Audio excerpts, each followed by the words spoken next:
guys, this is Dean with the Two Party Podcast. I'm on here with Bobby Sausalito, Bobby Sauce, he's also known as.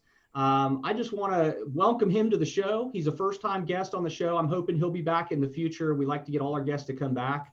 But Bobby, I'm going to go ahead and give you an opportunity. I want you to tell the audience just a little bit about yourself, who you are, and then we'll just jump right into it. Sure. So I'm a web developer originally from Connecticut, lived in South Florida now for 10 years, moved down here to escape the cold. I've been building websites and been an independent internet entrepreneur for about 13 years now.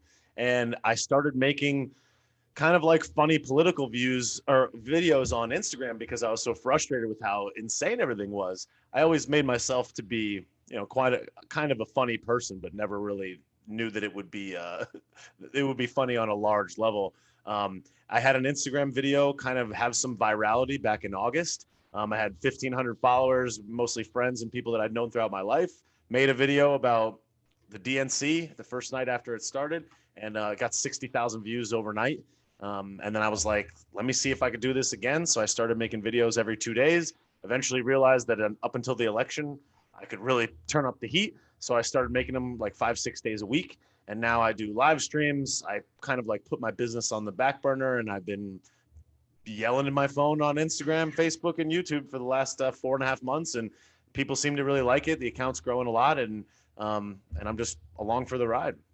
That's huge. That's huge. Now I found you. I was kind of busting your balls through Messenger trying to get you on the show because we're a relatively new show. We started last September in the middle of the stupid ass pandemic. I literally, I'm a general contractor by trade. I'm a business owner here in Tulsa. I've been doing construction 27 years, 40 different states. I am tired. And so I'm like, I want to get out of construction. And then we're in the middle of this pandemic, and Tulsa never really did a lockdown. They kind of just told everybody stay home, and nobody did it. No, everybody was like, screw you, we're in a red state, we don't care. And so nice. Nobody stayed home. Everybody was out working. They were like, they called essential workers, and everybody was out. There was nobody staying home. Nice. And so it was cool on that aspect. But I for a while, because my wife she had a couple of health issues with some surgeries going on. So just to be a good husband and a person, a human being, I said, I'll stay home from work because I don't want to go out there work and come home, bring it to you, and you got these surgeries you're fixing to go through and put you at risk. So I just said, I'll stay home. Well, in the midst of it, I'm not a person that can stay home. I get bored. And so I was like, hey, I got the studio out here that I kind of record music. I suck on that guitar right there, but I try. But it's like I've been trying to like get back in the studio, do some music, do some different things that I get into as a hobby. And I was like, you know what? I'm just going to do a freaking podcast. Screw it. What do I got to lose? And so I started doing it in September. And I mean, within 2 weeks, we started hitting really hard. And like next thing I know, I got people coming on. The first couple of guests I interviewed, I started getting bombarded with guest interviews. And I'm like, well, maybe this is something I can do.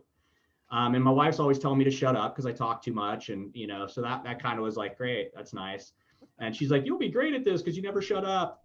So I kind of went that route, but I started busting your balls because I was like, I liked what I was hearing. I follow you on Instagram. I was like, dude, he's talking a straight message. Even when you get out of control funny with stuff, like I get it. Like I can understand the emotions that you get into it. And I'm like, dude, I totally understand where he's coming from because I feel the exact same way. The world's going to hell in a handbasket. Yeah, that is certainly true. Yeah. And the election, we could go back. The pandemic sucks. The election sucked. I don't know that too much last year is worth even remembering. I kind of feel like I should have just been knocked out of my misery last year, and we would have been good up to this year. Yeah. Of course, then I would have woke up and been like, oh, it's shit wagons going into the White House, right? Yeah, pretty much. Yeah, Joey Basement. Not looking forward to that very much. I mean, give me just a breakdown. Give me a breakdown on like your whole perspective between last year and right now. Well, I think that generally speaking, most people are not interested in political happenings, primarily because they don't feel A, that it affects them directly, B, it's boring. It's C-SPAN. It's pundits saying this guy sucks, and then the other pundit saying this guy sucks. You don't know what's the truth. It's a headache, honestly, and it's not fun. And if you could watch, true crime documentaries, or if you could watch Tiger King, or if you could watch The Real Housewives and watch them pull each other's hair, and if you could watch The Simpsons, why are you going to watch this, right? So it doesn't really hit home until it affects your wallet, till it affects your health, till it affects your family, your community, your neighborhood. So people just don't care. They bury their head in the sand as it relates to that, because it's like, you know, the kind of like old adage when you grow up is like, government's corrupt, they suck. You know, if you ever see government do something, they do it horrible. If you get a government contract, you make God money, and then you know you don't have to do work. If you work for the government, you never get fired. You could be lazy. All these kind of like normal things. And that's like, if you're a politician, you're corrupt. You got to be a weird person to even be a politician. Yeah. So it's just like it's just all this bad. And I think that generally, the general disposition towards government, politics, and whatever is like, you don't talk about politics. You don't talk about politics because you're going to disagree with your friends and family. You're going to lose social. So it's like there's this huge negative stigma around it that makes it's like no one wants to touch it. The problem is that indifference to what happens doesn't hit home until it hits home. And then you're like, wait, you mean I can't go to work? Wait, you mean my kids can't go to school? Wait, you mean I got to pay more taxes? Wait, you mean we're going to war? Wait, you mean there's an attack? Wait. And then all this stuff starts to just hit you. And unless it hits you all in once and bombards you, you don't pay attention. So this year kind of like brought it to the forefront, not to mention it's an election year and Trump is a polarizing figure. And, you know, the media is bombarding you with this show because, you know, the news media has been losing trust for many years. The stock of the news media and the value that they create for your everyday person is going down. They got to find a way to create ratings. So here was their golden goose. We're going to turn Trump into this polarizing demon figure, this evil overlord, and we're going to rip it up and down. Every time he got on TV, every time you put him in your news article, every time you put him in the newspaper, in a magazine, it was polarizing. I hate that guy, or I love that guy.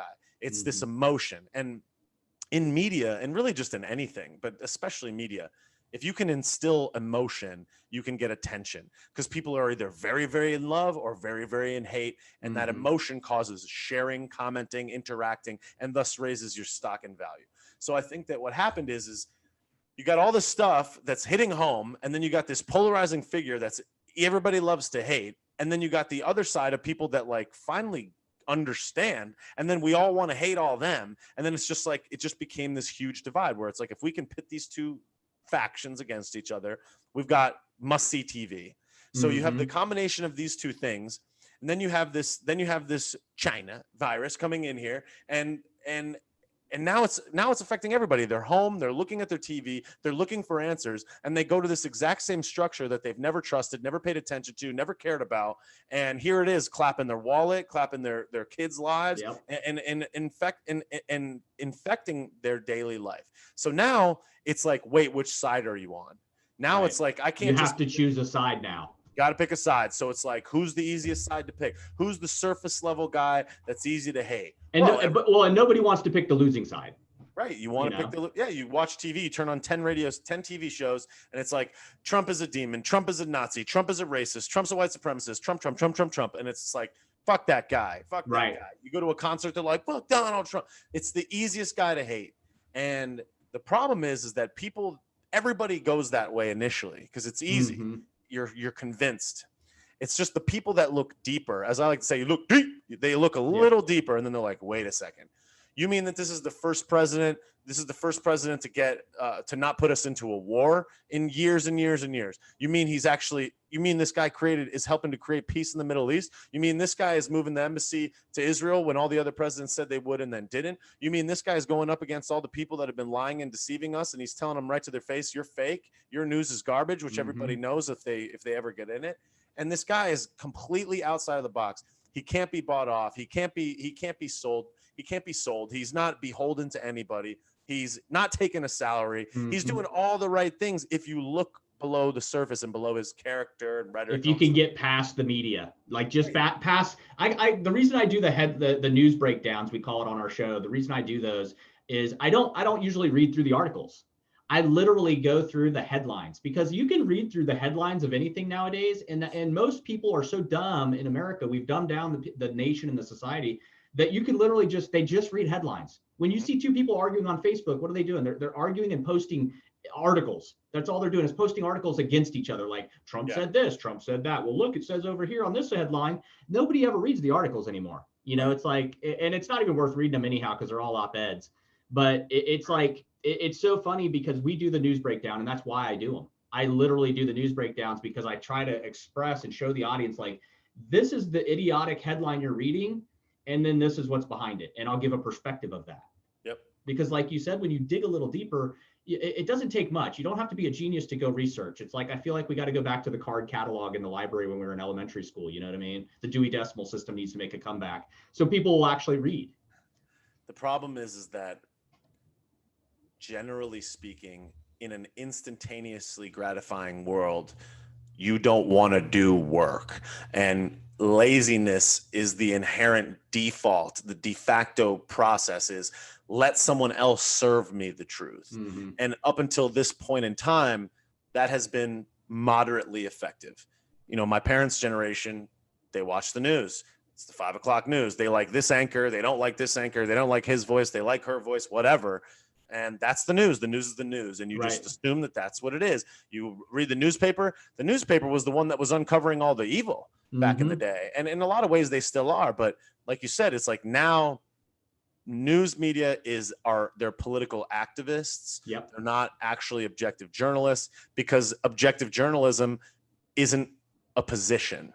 And because you want somebody to tell you how to think because you're lazy and you don't usually care, it's just much easier to be like, just tell me. And that's how everyone defaults, because like there's only so much time in the day and there's all this stimuli, right? You're out there working, you're out there, you're taking care of your family, you're taking care of yourself. There's so much to manage. And then everything's moving 1,000 miles an hour. You're like, all right, we live in this modern age. Like somebody should just digest this. So what you do is you just try to find some people that you can trust or institutions that you can trust, and you just rely on that person to be the straight shooter. And the problem with that is that it allows you to shift responsibility for discovering things on your own to a third party. Yeah. And then when things go awry, you don't understand that person can be filtering that information to give you what you think is the truth, to give you something that you like to hear. And the problem is that if you don't take the time to research it, you're being misinformed. And it's sad because everybody doesn't have the time. And like, I don't have kids. I'm not married. The simple fact that I save that 2.5 to 3 hours a day leaves me open to things like this, right? The fact that I don't work 10 hours, I don't have to put in overtime like that. Like I work my traditional job and I hustled and all that, but like I work from home. Think about working from home.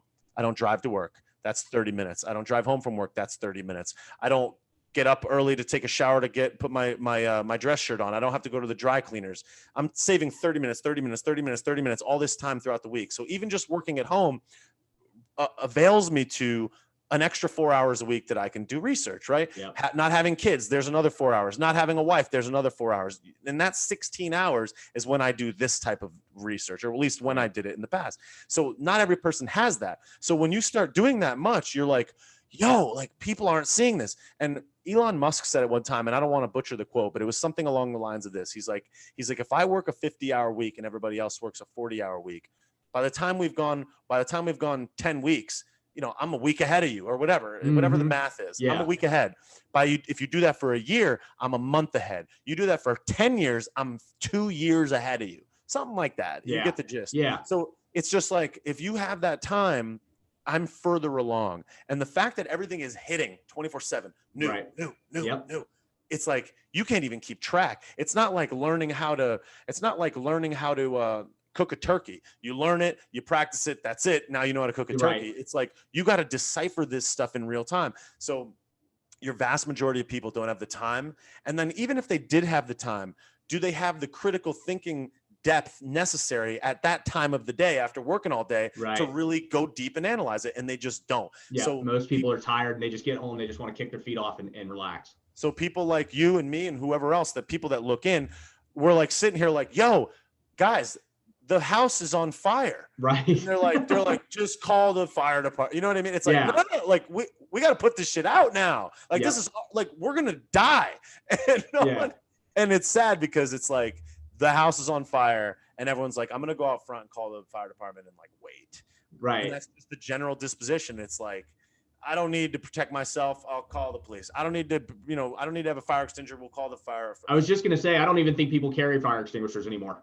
Right. So they don't even while the house is on fire, they're not going to put it out. Which is tragic. And like, I don't have a fire extinguisher in my house, and I fucking should. I mean, that's stupid. Right. That's stupid. Like, I'm going to go on Amazon today and I'm going to order one. I ordered two. Funny thing is when the pandemic stuff hit and they were discussing, we talked about this a little bit, is in this state, they didn't lock down, but we did, me and my wife were worried about it. So we were transitioning a little bit and we were going to go into do some transportation. So we had to get DOT approved and the whole nine.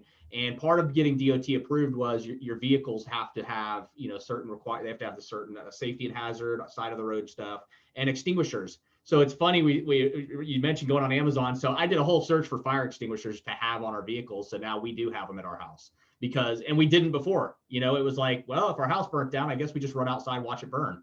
Yep. But now it's like we have fire extinguishers in the house because because we were going to transition and do some DOT stuff. Mm-hmm. But you're right. It's like the world. There you go. It's like the world's on fire and nobody's really cares. They want to look at the footnotes, like you said. They don't want to dig deep. They want to look at the footnotes. Yep. And they want a lot. But what's sad to me is like exactly what you just touched on. What's sad to me is that people don't have time to really research stuff. So they just take it for what it is. They read a headline, they read a paragraph of an article while they're like in a waiting room or sitting on the toilet, whatever they're doing. And that's it. And then the next thing you know, they're a genius on the subject and they're arguing on social media. Yep. No, that's absolutely true. And like, it just sucks because I think that the sad part of it all, and this is kind of where you get to once you go mega deep into things, is like, I think about how I approached school. When I was in middle school, I remember being young and being very hyper self-aware. Mm-hmm. And I remember thinking to myself, like, how do I be successful in my life? And I was like, you got to remember this. You got to remember what it's like to be young so that you know how to treat your kids one day. You got to remember this moment. And it was one of those weird things where I was like, does anybody else feel this way, Right. And I remember when I was 18, I remember thinking to myself, if I do something from when I'm 18 to when I'm 40, I'll be a millionaire because I started when I was 18. I remember reading all these stories of guys like I started when I was 12, whatever. And I'm like, all right, I'm going to be that guy. I was that guy. But anyways, the point is that when I was in school, I didn't think that I was there to learn. I thought I was there because you go to school. I didn't understand what it was. I didn't even understand the significance. I didn't understand it. It was like no one ever laid it out to me like these are the fundamental building blocks in which the rest of your life's work will be on. It was just like, oh, I got to pass history.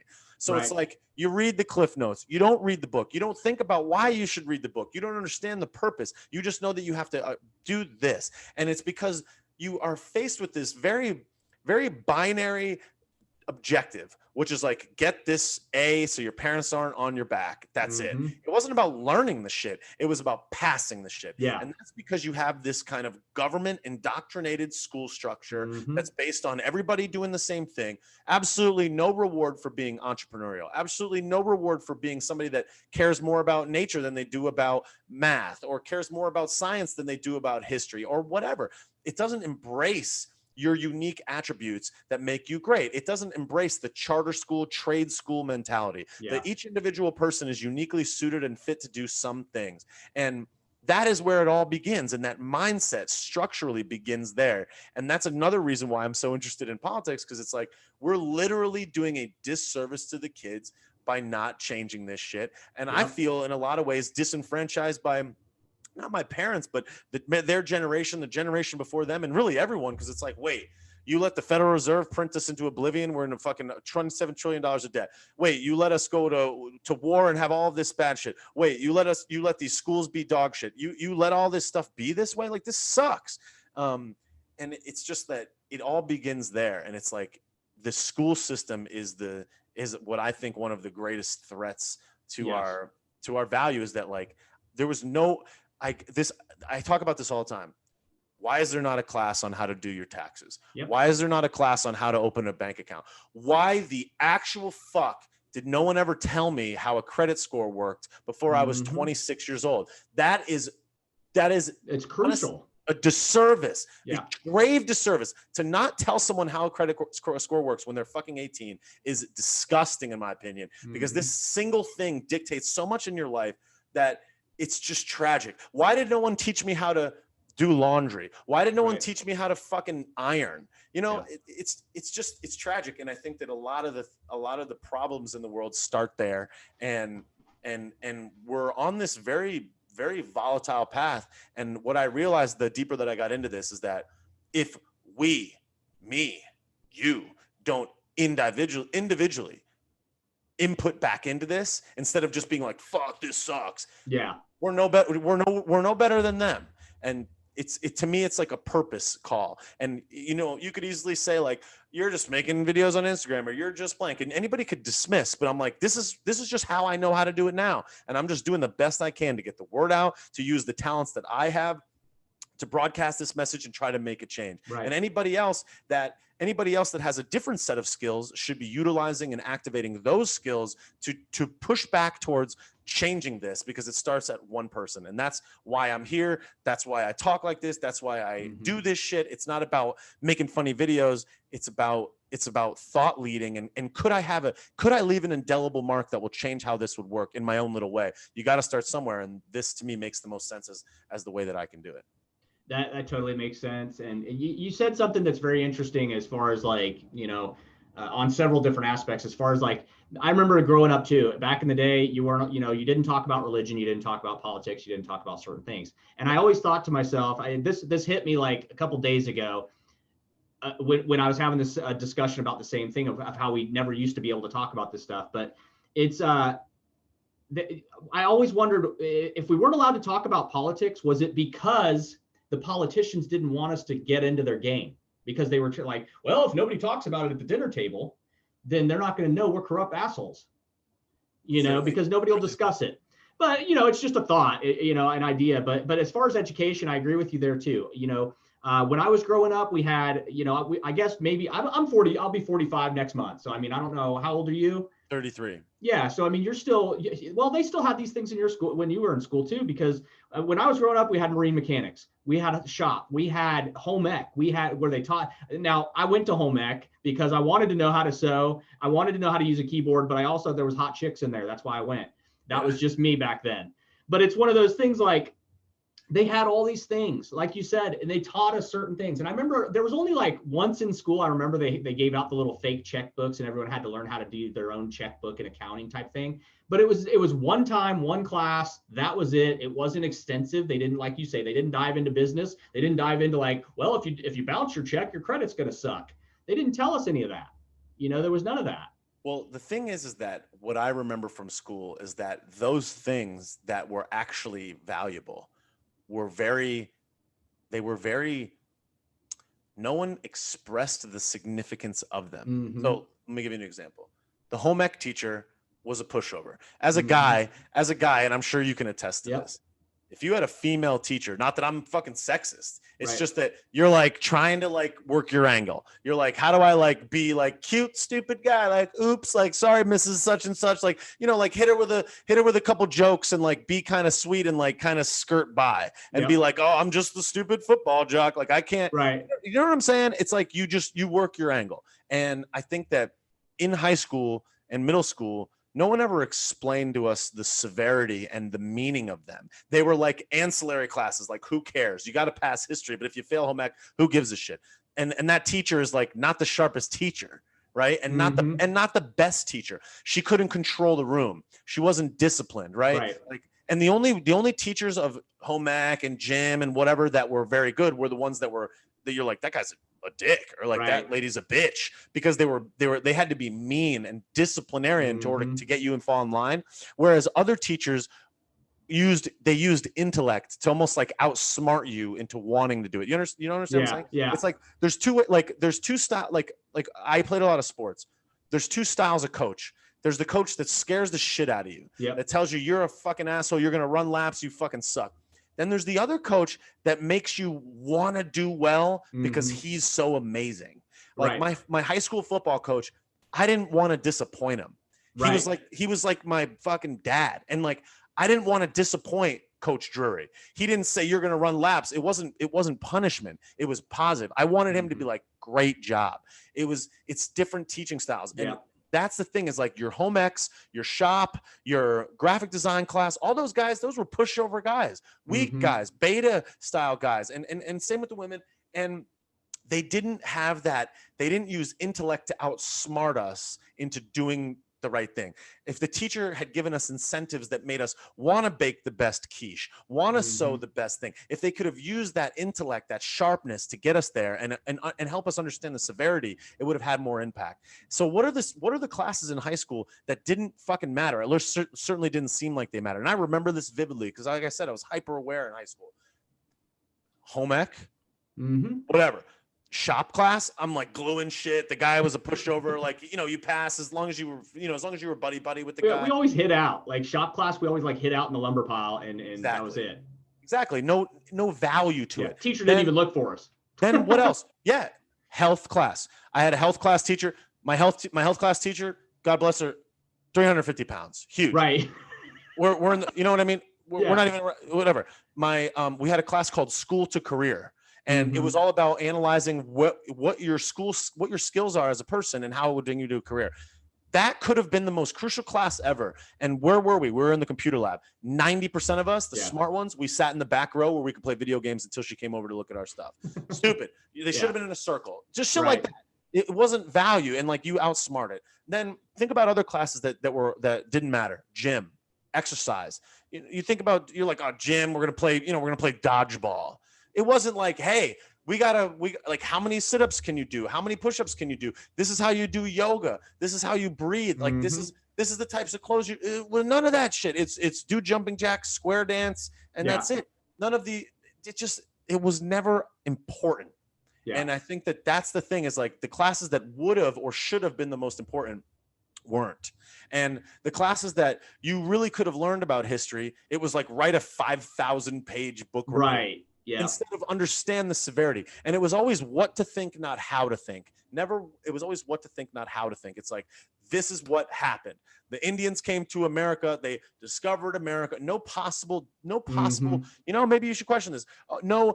Hey, listen, America is the greatest nation the world has ever known. Here's why. It was always like, I remember learning in high school, like abortion, for example, like abortion is good because all of these people were killing themselves, and you learn this one side of it. I remember in high school thinking that war was good for the economy. Oh, in wartime, we produced all this stuff. It's good for the economy. No one ever fucking told me that war means people are fucking dying. Yeah. Like, you didn't understand. You were just like, oh, wartime is good for the economy. I literally remember learning that in high school. And later in life, I'm like, holy shit. Like, that is a horrible precedent to teach. Oh, we all rallied because people were getting murdered. Like, it's just we wanted our economy to be stimulated because we dropped a bomb on a bunch of kids and moms.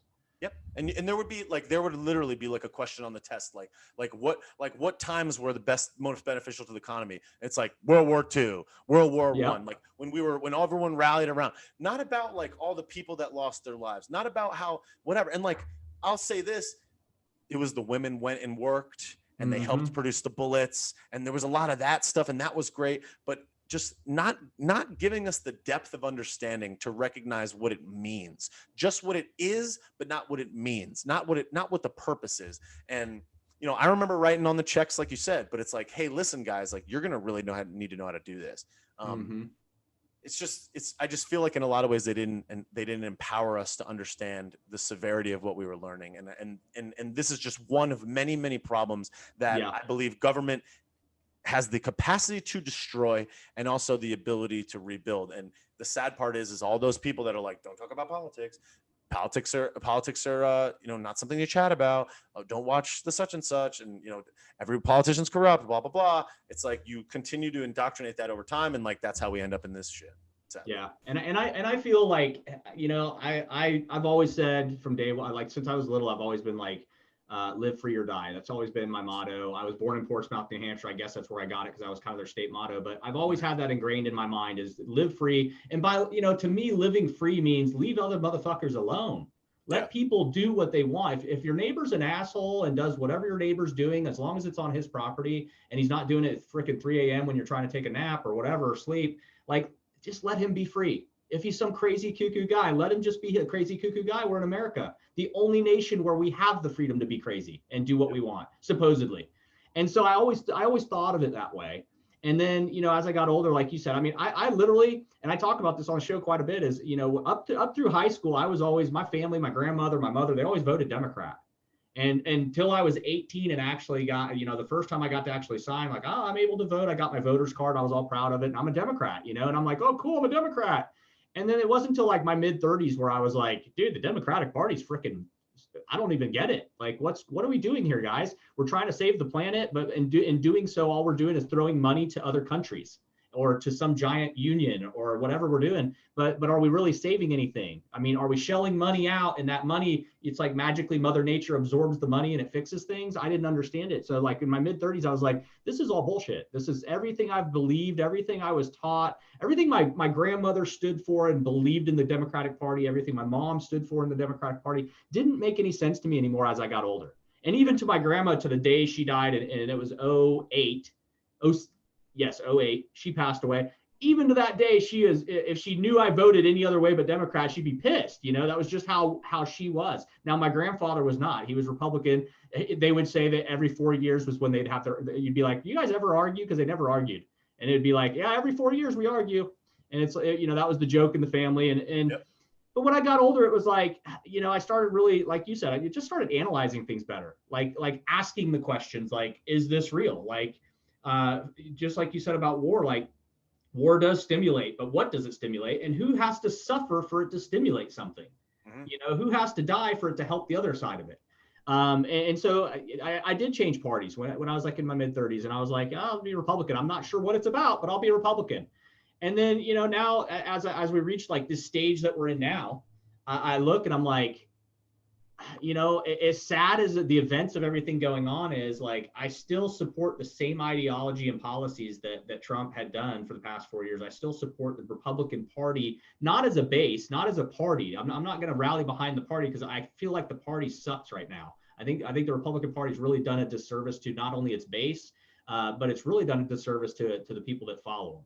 And I think it's been the same on the Democratic side for years. It's just nobody wants to wake up and say something about it and stir some feathers up. But I now I'm at a point where I'm like, I just don't believe these two idiots are what's running our freaking nation. Like we have a two-partied system that's ruled, literally ruled every aspect of our life, every law that's written. Every time I've had cuffs on my wrists, it's because of some lawmaker from either side of this two-party system that's telling me that they're doing good for me. And I'm just at a point now where I'm like, and I've always, like, my friends are like, oh, I vote independent. You should have been an independent. And I'm like, what does that do? What do you stand for? What is it that your party independently does besides stay neutral and not want to be, in the middle of it? What does that do? And I never get an explanation. So I'm like, I'm not going to be, I just never felt independent. I always felt like my policies and the way I think and is more right side. But I do, I talk to a lot of my liberal friends, and I'm like, I do agree with, I don't agree with all your nonsense with the global warming and this and that until you show me the evidence. However, I do believe that we need to, obviously take care of pollution, obviously address our planet, but that's not something you have to be in a party to do. That's something where when I go to the beach down in Florida, I see cigarette butts, I pick them up. By the time I get to my hotel room, I throw them out of my pocket. That's just being a human being and just being accountable to your community and to the earth itself. So it's like, I find myself now in this conundrum of like, I guess I'm no longer wanting to be a party person. Like, I'm not going to be this two-party person anymore. I just want, like you said, I want to educate myself on how I can change, make better change in my community, make an impact locally, so that hopefully local impact will spread out to be a more regional. And then hopefully that'll just, I pray that the waves will kind of, wake other people up. Well, we have this. Yeah. And we have this. That the most powerful device in the world right there in your hand. There is no local. When you have those, you have the ability to disseminate information on a macro level. And anyone that has, like, this is the thing, is like, not everybody wants to talk and be recorded. Not everybody wants to be on this side of the camera. Right. And I always say, like, if you don't lean into the things that you're not afraid to do that other people are, then you're not taking advantage of where you have an advantage. You know, I like public speaking. I could speak to a million people. Mm-hmm. A lot of people, one of their greatest fears is public speaking. Yeah. So for me to go into public speaking, immediately I have an advantage. Yep. Now the 80% of people don't want to do that, or are afraid to do that, or can't do that, or whatever you want to say, right? Mm-hmm. And then it's like, make it even smaller. How many people don't like how they look? They don't like their hair. They don't like their facial features. They don't like their nose. They don't like their skin, whatever. They have acne, whatever. They don't want to get in front of the camera, and maybe they do like to public speak, but they're afraid. Now you're ahead of them. Right. So it's like, if you're leaning into your advantages, you know, you can, that's how you can have the most impact. And it's like, here we are on the camera recording, like we could make a real macro, like a mega sized impact, and we can change stuff at the local level, which is obviously super important. But the fact that we're recording these things, and in theory, preserving them for what could potentially be forever. Right. Forever. Yeah. It's like, you have the ability to thought influence and thought lead permanently. I would almost say that you have more of an ability to do so now than maybe at any point in history. And I've said this on other podcasts. Imagine if you could watch a podcast of Thomas Jefferson when he was 25, 30. You'd be like, what was this dude thinking about? Right. What did he look like? It would be radical to see. It would be whoa. It would be the most insane thing you could watch. Yep. You'd watch something right now of Abraham Lincoln telling you how he thought before he went and did X, Y, and Z, what he was thinking when he was 20. Well, if we would like to make ourselves to be people of great influence one day, which I try to believe that that's where I'm going to go, and I'm going to work, and I work every day towards doing that. I think about what could be the significance of this conversation. If this conversation got 3 views in the next 15 years, and then in 1 year it got 5 million views, think about the importance of it, and not recognizing that importance in that moment now. And that's why I think about all these things that are recorded and placed. It's like, you have the ability to influence people for a lifetime. And think about this. Imagine if your kids were like, you want to watch a video of grandpa when he was 45? That would be awesome, you know? Yeah. And like, what really kind of like landed this home to me is I was leaving a review. I was on Google Maps, and I was leaving a review on like a park. Right. And I remember just being like, this park is so awesome. And I remember looking at the park, and it had 4 stars. And I was like, let me leave a review on this park. And I just thought to myself, this park is always going to be here. And you could really make a hell of a case to think that in a lot of ways, Google's going to outlive you. So it's like, Google Maps is going to exist. I'm dead. My grandchildren could go to this park and read my thoughts. And not only that, see my pictures of me being like, this is an amazing park. 50 years from now. That's crazy. I would love to look at some stuff of my grandfather at such and such that would be like, so that's the type of stuff that I feel like my ability, and I think all of our ability, if we can simply recognize the significance of the moment and what is happening right now, and how important each individual conversation, especially ones that are recorded, has for a millennia of time, we would think differently about the words that we put out and how we portray our thought process, because it's like, this could go nuclear one day, and maybe it doesn't, but maybe the one person that watches this is Donald Trump at 18 years old, and now 50 years later is the president, leader of the free world. Think about how one person on one podcast one day, 50 years later, could be leading tens of millions of people. That's the type of stuff that like lights me up. Is you don't know who's watching this. You don't know what they're going to do. You don't know how far it can go. And imagine if you had one conversation with Donald Trump when he was 16 years old about how to treat blank. A kid was getting beat up at the park.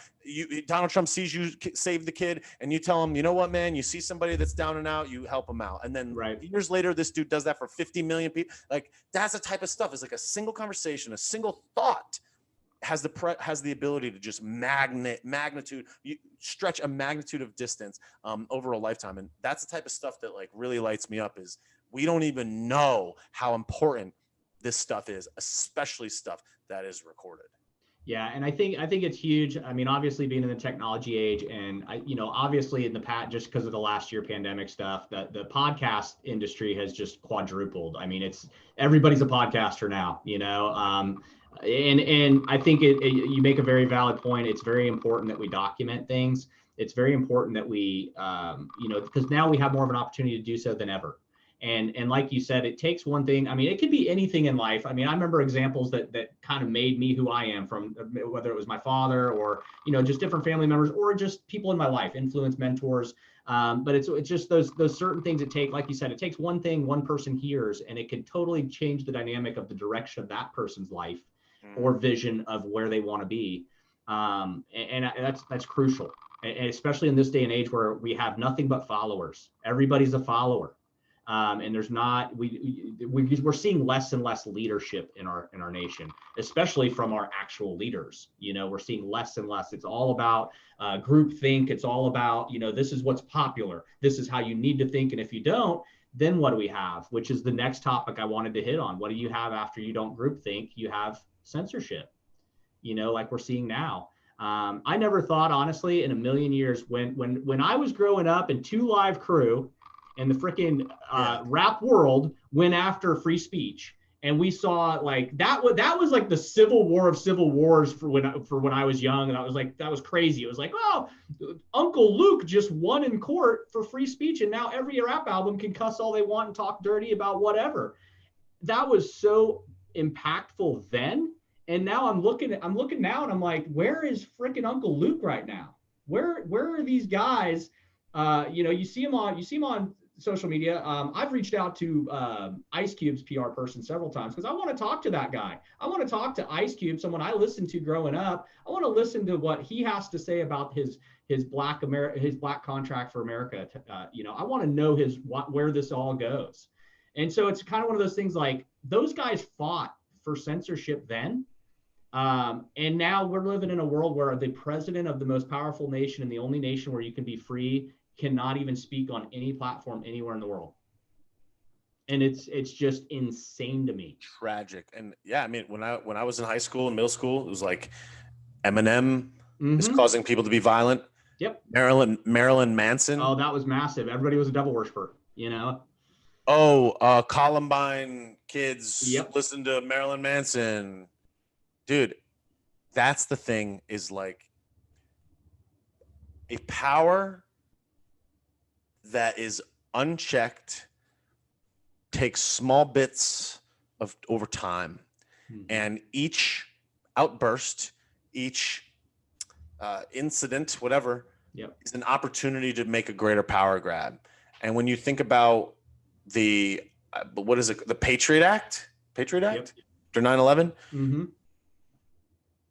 those types of events are not only happening and then freedoms are taken, but once you realize that when that happens, you could take it, what's to stop you from just making it happen?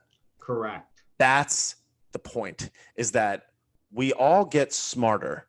We get smarter. You put two rats in a box. Eventually they're going to figure out the way, even the most basic of an animal. So people are the same. If you know that a crisis allows for you to take and wield and steal more power, eventually it'll get to the point where you create it. And not only that you create it, but you create the environment in which it can thrive. You don't even have to make it. You just have to create a powder keg and then give somebody else the match, and it happens. And then like in comes the capital, and we can't even talk about it.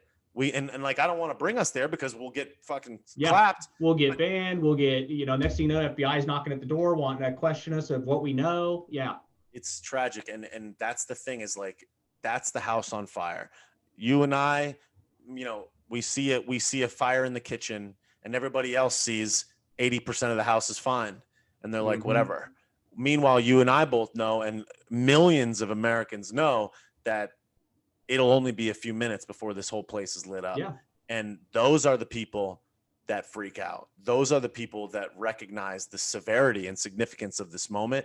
And it's sad because we are probably not the only people in history that have been able to identify these problems, but every single person is frog in boiling water, is frog in lukewarm water until they burn it, until it heats up and they die. That's how it is. And it's tragic because there's going to have to be some major cataclysmic event that could change this. And I would almost even say, because they've grabbed stranglehold of all the influence and all of the thought, it may not even be possible for that to happen. So it's like, if they can control your ability to communicate, your ability to spread and disseminate free thought, and then they have control of the media, the mind, they have control of the government, the structures, it's like, that really could be it. And it's like, it's sad because you want to believe in, like, you know, it'll all work out. And like, I do believe that. I try to keep a positive mind, but it gets to a point where it's like, yo, just so you know, like, dollar hegemony could go. China could take over everything. Their economy could eat us. Then we owe them billions and billions, trillions of dollars. Then they got a stranglehold over Joey Baseman, his family. We know based on Tony Bobolinsky and all of that evidence. Maybe we don't know, whatever. We know that they're in there. You know that Eric Swalwell was with a Chinese spy, yet this dude's still in his position on the Intelligence Committee. You know that Nancy Pelosi is the most hypocrite of all hypocrites that ever was a hypocrite. You know that Schumer is a hypocrite. You know that AOC is bought and paid for. This girl doesn't even know what planet she's on. She's out here towing the line. She's nuts. You got Ilhan Omar. There's so many things that question even her validity. Then you got every single person that disagrees with me is a racist, a xenophobe, a white supremacist. And if you're a white person, you're automatically, why? Because I'm white. You're the racist. You're the racist saying I can't say shit because I'm white. I just happen to be white. I didn't choose this shit. Right. Here I am thinking differently. You're going to say I'm a white supremacist because I fucking disagree with you. That's bullshit. You're the racist. I'm not a racist. You're fucking racist. And that's the thing that's sad, is that I fear that many people don't have the time. I'm not even going to say they're not the mental capacity. I'm just going to go pure simple, the time. And if you muddy all that time up with a whole bunch of shit, people are like, what's on the football game? Like what's on what cartoons on? This sucks. And that's the sad part, is the distractions, how easily it is to distract people from just educating themselves. I mean, it's just like you said, it's as simple as turn on a sports game, the Simpsons are on TV or whatever it may be, and people are just immediately drawn away from actually working toward the solution of a problem that's so major it impacts everybody. Yeah, it's unfortunate, but at the same time, I try not to be like, I remember when I was on the other side of this stuff and I was watching other people. I remember thinking to myself, if I ever had the ability for someone to care what I think, I got to make sure I bring the heat. Yeah. And there was a lot of things that I remember thinking, like, if I ever have someone's attention, I got to be a person that says, I'm going to do something. I don't want to be the blame guy. I don't want to be it's all fucked up because of all this stuff. It's not about that. It's what am I doing? So yeah, that stuff sucks, but what am I doing? We got to wake people up. We got to make conversations with people. We got to spread the cause of liberty, freedom, personal governance, small government, sound money. We got to teach people how to get their money right, get their finances right, get their focus right. Love America, love free speech, love the Second Amendment, love the First Amendment, care about politics, think that it's interesting, care about these things that are taking over our lives. Pay attention to the lies that are being told about the situation right now. Pay attention to deception over time. Stay acutely aware. Keep your bullshit meter on. All of those things are important, because the thing is like that. One of the things that I've realized is that we don't even understand how immediately influenced we are by the people we know, like, and trust. We don't even get it. And I don't even, it's like, I'll be thinking a certain way about something and I'll talk to one friend that I trust and I'm like, whoa, they'll blow your whole mind, friend. And you were like, this is what it is. And then you're like, holy shit. Yeah. And that's the thing that's amazing about like a book or a podcast. Like someone could say one thing that just blows your brain apart. And that's why these conversations are important. Like I watched the Tony Robbins special on HBO or Netflix or whatever it was. And he said, life happens for us, not to us. And I was just like, that single sentence, I think honestly was the most important sentence I've ever heard in my entire life. Right. I was sitting there like, I couldn't fathom what depths of my soul that opened up. It was almost like life is a video game and I got to the next level. I was like, Yeah. oh, now I'll never look down again. Right. It's like life happens for us, not to us, for us, not to us. Holy shit. Every struggle, every problem, every bad relationship, every negative, every loss, every kick down, every stomp in the dirt, every depression, every fucking thing is for you, not to you. And it's just like now I wield ultimate power and responsibility over all that I have. Imagine if we could all think that. So it's like I just try to say that sentence to people because it's like, we're a single thought away from our next greatest thing. And I remember listening to Gary Vee, and he was like, you're one piece of content away from being global. And I never understood the significance of that until it happened to me. And it's like, I had 1,500 followers, and then I had 31,000. And it's just like, it certainly was work, but it's like, I got 60,000 views on a video in one day. And that was because it was 13 years of research, being prepared, right moment, right time, right passion, right thing. The universe conspired and was like, all right, Bobby, get it. This is your moment. Yeah. Get it. Here you go. There's the fucking door. It's open. You going to run through it, or you going to fucking sit here on your ass? And I was like, all right. I was like, let's go. And it's being able to be prepared. Like luck is when preparation meets opportunity. My high school football coach always just said that. There's no such thing as luck. It's when preparation meets opportunity. I've been preparing mentally, financially, my job, my life, my mindset, the things around me, all the stuff, the research that I did, it wasn't for nothing. And it's like, here's the opportunity, rip it. And if we can all understand that, like, each day is an opportunity to get closer to that greatness, and you could be the leader of the free world. I used to think you had to go to Harvard and have a last name Bush or blah, blah, blah. And it's just like, here's Donald Trump, businessman, boom, president, leader of the free world, maybe quite possibly one of the most significant human beings to ever exist on the planet in 4 years. Wow. Could you imagine? From making real estate? That's amazing. That's us. That's you. That's me. That's anybody. That's anybody listening to this. You have limitless, unlimited potential. And the structure, the frame, the rigid box in which you think that you have to live is not that. It grows and it evolves, and now more than ever. And we all have the capacity to take control of it, to rip it apart, and to make it malleable in a way that makes a better world. And we can do that through conversations. And that's what I think you and I are trying to do right now. Exactly. And that's what, part of the Two Party Podcast, that's really what I try to do, is just bring good conversation. But at the end of the day, if we're helping one person out there, to me, that's important. I talk a lot about accountability too. And I mean, everything you just said ties into accountability, being accountable for your finances, being accountable to your education, to learn and ask questions about things that maybe you were taught, but you don't know any alternatives to. There's always, somebody told me a long time ago, it's just a stupid phrase. There's more than one way to do something. There certainly is. And so everything you do, is there a way to do it better? You got to question the things you do daily to be a better. I always I talk a lot about, I try to be better each day than I was yesterday. And that's holding myself accountable to my wife, holding myself accountable to my son, being a good father, good friend, good husband. Back in the day, I was an asshole. I mean, just straight up, I can admit it. I mean, I was not a nice guy. There was a period of time where I literally had friends that I was not even allowed to come over and hang out and go to parties with them, because one day I went over and stole the keg out of the party and went home and drank it by myself. I was just an asshole, and it's like, nowadays I aspire to be better, and I want to be a better husband, father, friend. My legacy that I leave behind isn't about my life. My legacy nowadays is what I do each day. That is my legacy. So when I go to sleep tonight, my legacy is, who did I impact today? What did I do? Did I help somebody? And I've challenged, everybody on the show, everybody in the audience that knows, I've challenged everybody. I do a lot of live. I talk about it. Everybody, I challenge them to help one person a day, whether it's a spouse, your child, whatever it may be, but I encourage it to be a stranger. That can be holding a door for someone, giving a compliment to somebody at a store, going through a drive-through and paying for the car behind you. Anything. One act of kindness each day. That's 365 acts a day or a year that we can literally impact someone else's life. Somebody that could just have walked out of getting their ass beat by their spouse and going through turmoil, and we may just say a compliment or give them a smile, and that may be enough to remove them from that moment at just that time for a second.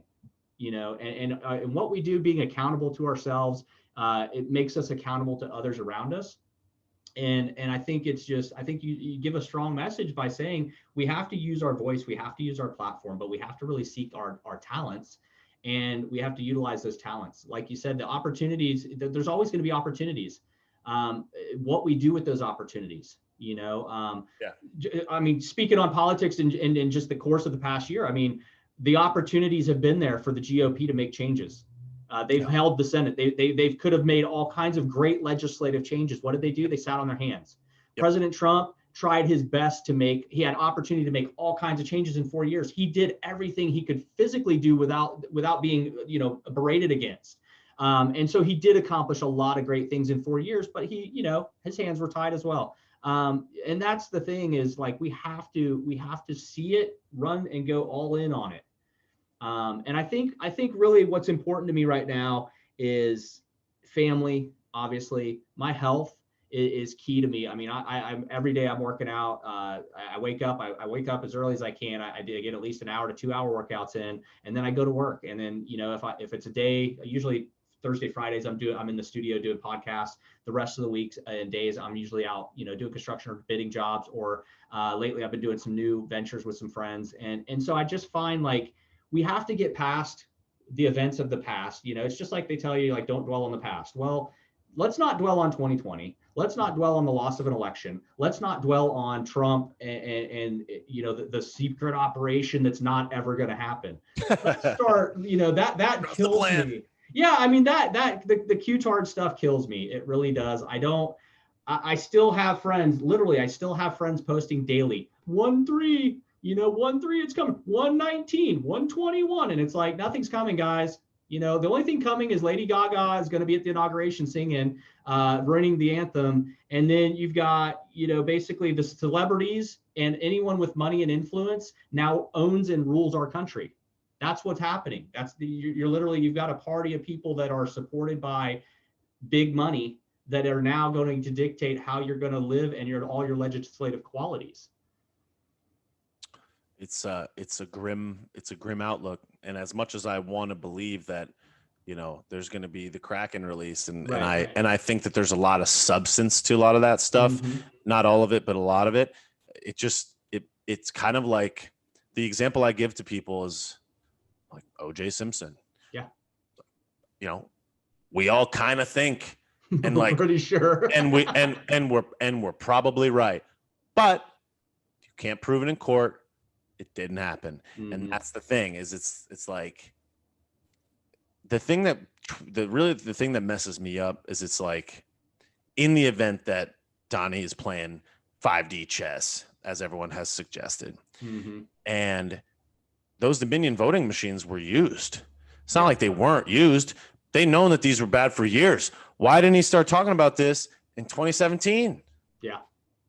Why did you know what I'm saying? You got all these, the mail-in, like, why did the Republicans allow? Because these things all had to pass through.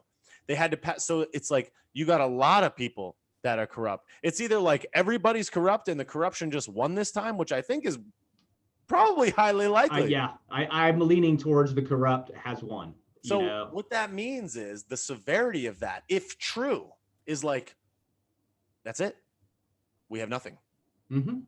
If we can't vote and we can't stop it, and we got all these spineless people in there that are bought and paid for. Well, and you can't even take it to court. Yeah, and you can't take it to court. And I think the biggest thing for me is, and I think obviously you and every American out there is, give it a fair shake. At the end of the day, they presented.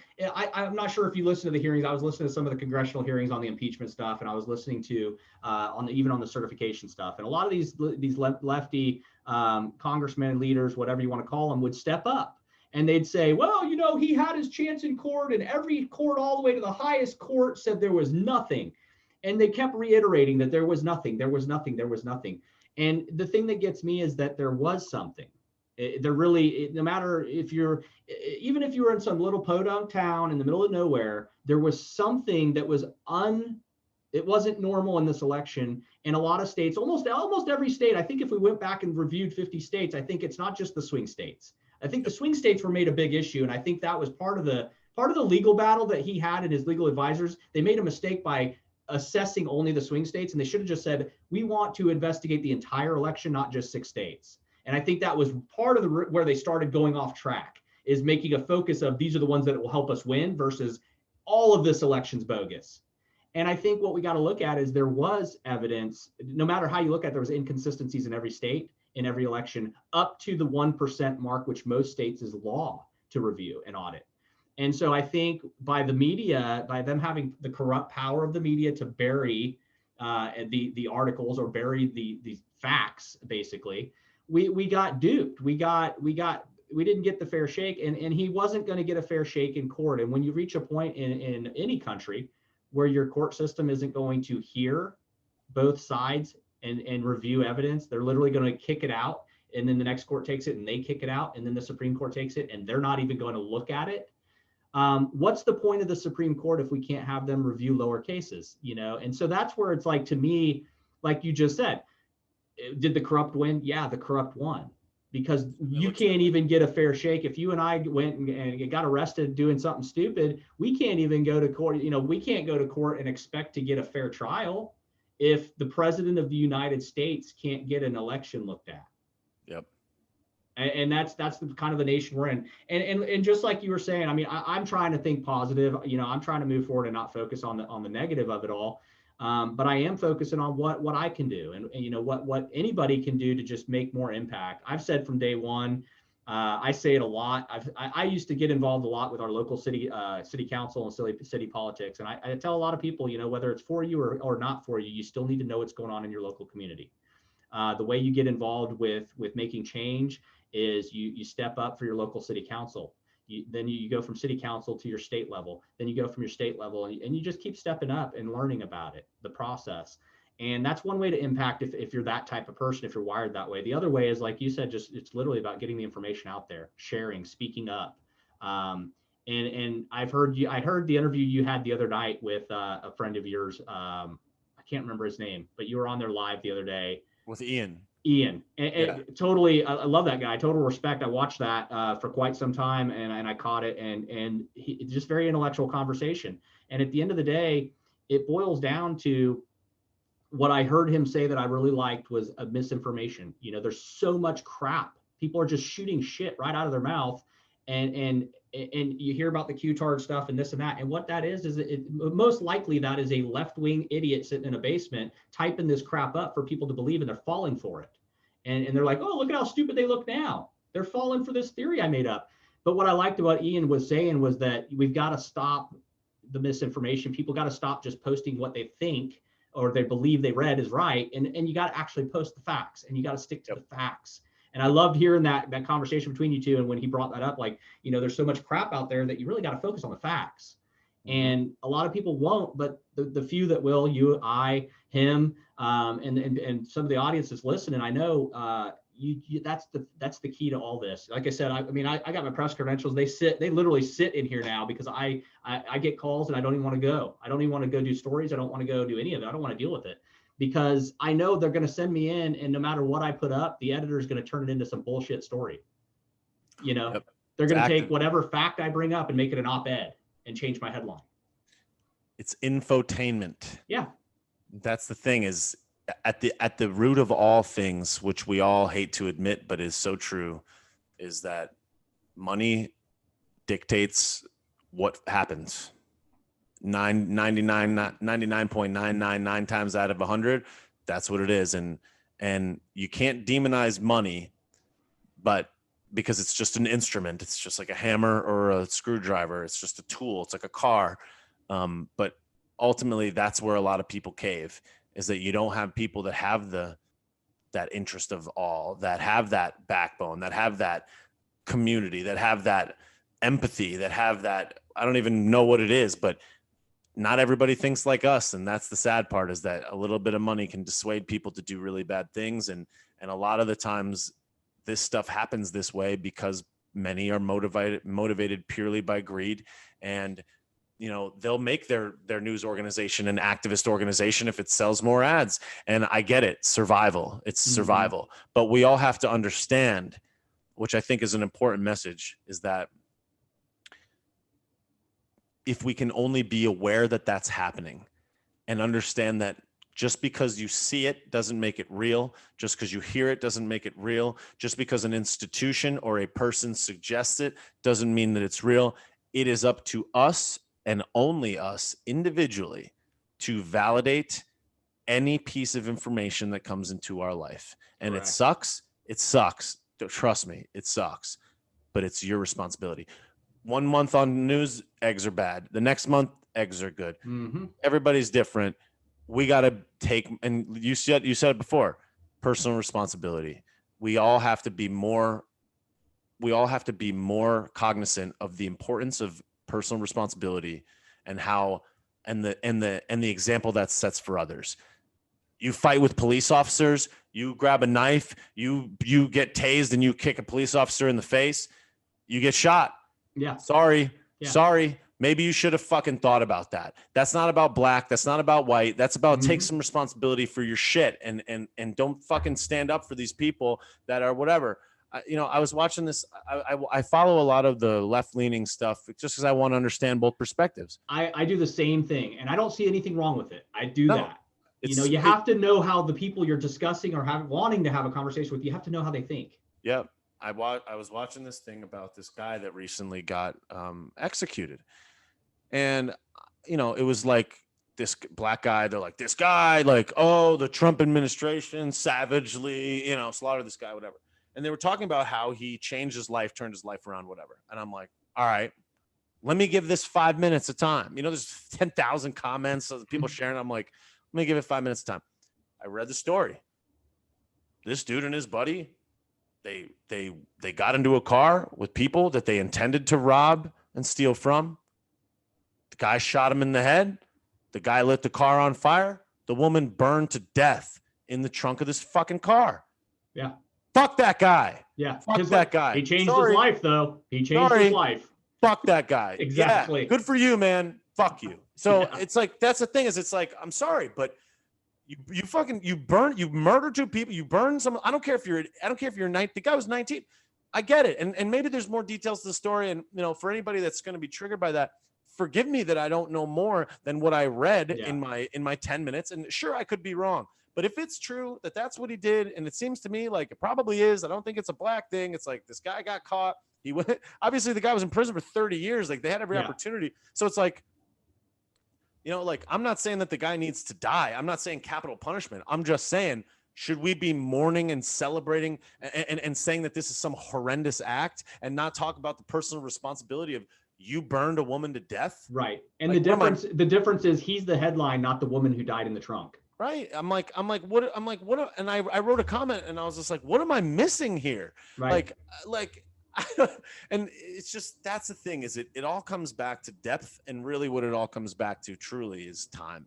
And if we can only spend time, and the thing is that it's so easy to rally behind groupthink now. If you wanted to agree with the mob back in the day, you'd have to be out there agreeing.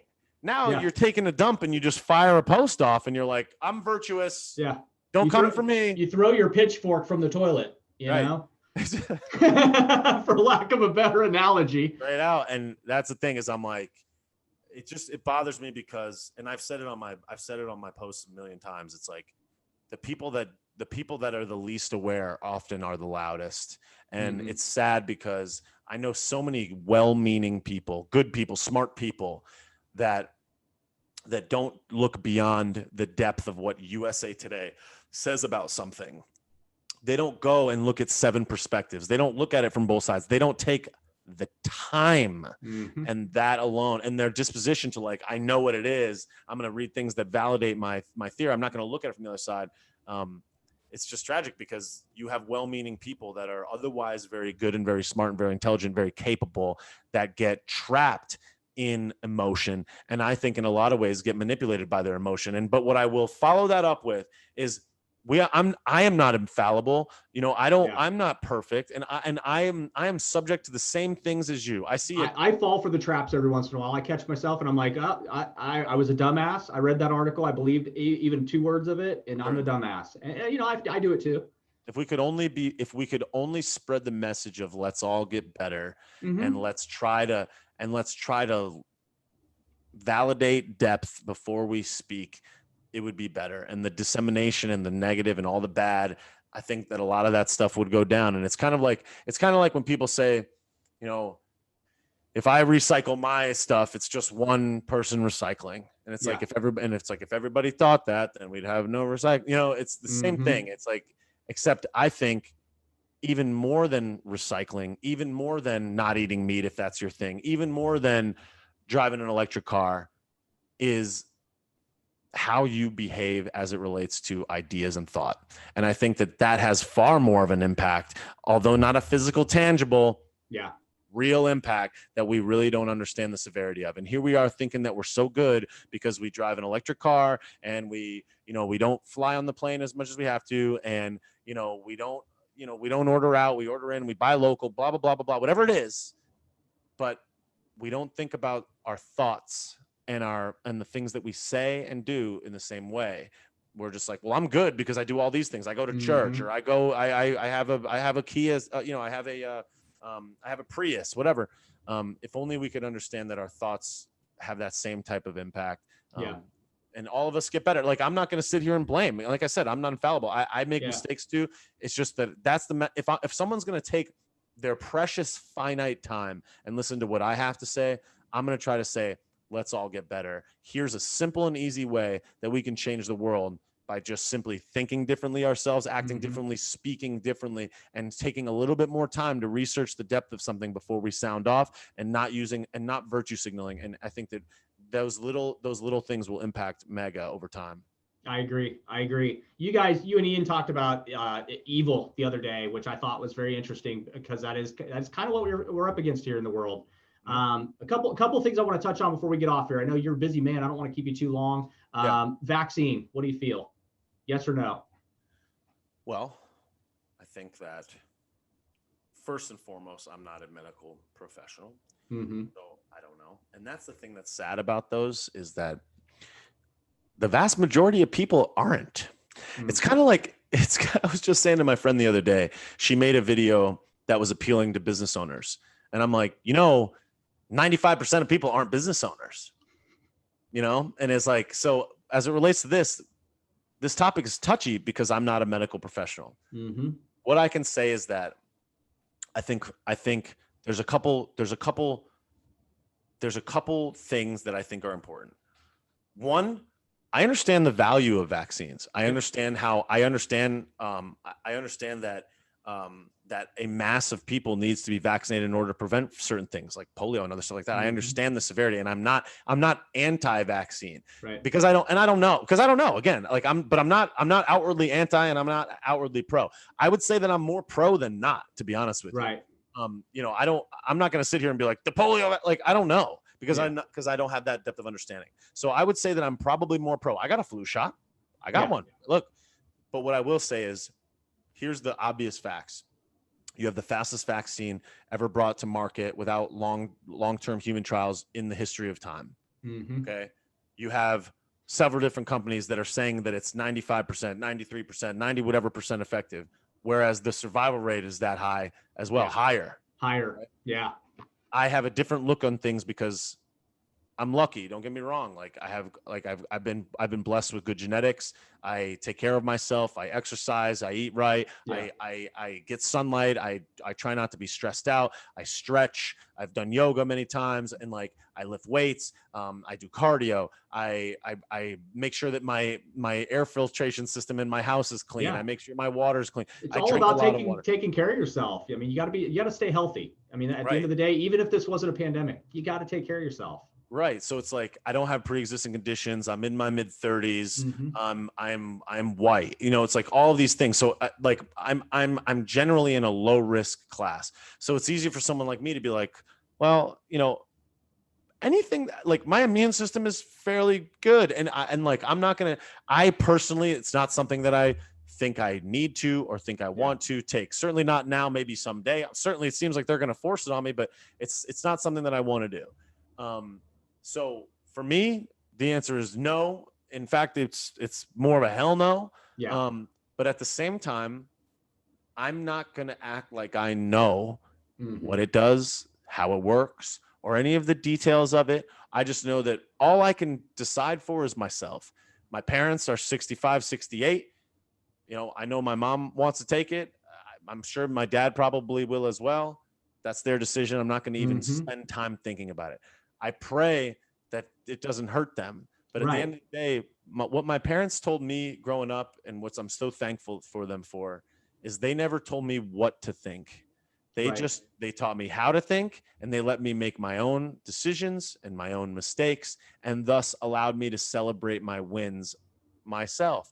If I did it, I did it. They didn't do it. They didn't force it on me. You know, my dad, when I was younger, my dad wanted me to get a job. He's just like, why don't you think about this? Why don't you think about that? He never forced me to do anything. Right. You're going to go to McDonald's. You're going to work there. But he walked me in and let me know that it could be done. Yeah. And hey, if you want it, take it. You don't. They encouraged me in the right direction. Mm-hmm. And in a lot of ways, it's like, but they didn't tell me to do it. And that was what was so amazing is, you know, my mom was a bank teller when I was growing up. And they were like, why don't you think about being a bank teller? And I'm like, how the hell am I going to be a bank teller? I didn't even think that was like, I'm like, I'm not even smart. And my dad's like, my dad's like, let's go. You know, my dad is one of those guys that like makes relationships with everybody. And he brings me to the bank one day and sits me down with the manager, and he's, you know, having a jam with the woman. And he's like, you know, we got this smart, good looking guy here, you know, give him a shot. I worked at that bank. There was the longest job I ever held, 2.5 years. And what I learned there was amazing. He didn't, you know, and it's just that like he knew not that I would necessarily thrive there, but that this would be good for a variety of reasons. Mm-hmm. He didn't tell me why. He just like, this might be good. I don't know. Do what you want. Yeah. And let you pick up the gifts that you would learn there. Yeah. My mom, when I was really young, when I was in first grade, second grade, my mom convinced my brother and I to do ballet. And there was 3 guys in the ballet class, myself, my brother, and one other guy. And thinking back on it, I'm like, how the fuck did she convince us to do ballet? And people would dog us for it. And like, when I think about it now to this day, my mom convinced me to do ballet by being like, you're going to be really good at soccer because you're going to be flexible. You're going to be hanging out with, you know, there's a bunch of cute girls in there. You're going to be really good at soccer. She didn't make me do it. She just encouraged me to do it. And now when I think back, I was on a stage in front of thousands of people. I loved that. I learned about dance. I learned about beauty, music. I mean, it was exercise. It was just so awesome. And that's the thing is like, my mom wasn't like, you're doing ballet. And it's those beautiful things that I think that's the type of thing that like great parents do. That's the type of thing that school could do. They could say, hey, look, you're going to be really good at soccer if you do ballet. And that type of logic, I think, could be applied in so many ways, especially here, like I said, with our message. And it's just, I'm so thankful for them. And really, I think at the end of the day, I try not to be mad or frustrated with people that don't see what I see, because in a lot of ways I hit the jackpot on the jackpot on the jackpot. 2 parents together, 35 years, born in America, speaking English, in a family that loved this country, went to a good school with great teachers in a great place, grew up in a nice neighborhood on a quiet street, you know, went to a blue ribbon middle school and a good high school, played football with great teachers, no alcoholics. My dad never kicked my ass. My mom was never addicted. Like I won on every level imaginable. And for me to me, I think about it sometimes where I'm like, could I be the greatest person the world has ever seen? Could I have the most significant impact ever with my pedigree, history, grown up, whatever the fuck? If I couldn't do it, then who could? Because there's people that grew up in Uganda, not to isolate in Uganda with one leg, that got shot in the face, that never knew their parents, that were escaping poverty, that have done tremendous things. And me growing up in a freaking playing Sega Genesis with parents that love me, I can't do it. So that's the thing, is it's like, how high can I go? How good perspective, perspective. So some people just have, I try to surround myself with people that are like-minded, positive, people that I want to be around. First off, I want to be around people that I'm going to learn and engage with. I want to be around people that stimulate me and promote my success. And so I've shed a lot of the baggage, I call it, and weight from over the years. I mean, I still am friends with a lot of people. I love them. They're not going to be close to me anymore. It's not that I don't care about them. We don't have good memories, but they just don't bring anything to the table that promotes themselves or me. And they don't bring anything to the table. And it's not being selfish. It's literally just I want to surround myself with good things, good people, successful people, people that promote themselves in a positive light. And that's, to me, that's important. I call it adulting, call it whatever you want. But again, perspective. Do I want to live in this big tunnel of the life is shit, or do I want to live in a tunnel of it's awesome, things are good, and look at the good in everything? I could be walking down through a freaking alley in the middle of a sewage filled, back street, and there's good there to be found. It just stinks. That's all. You just perspective.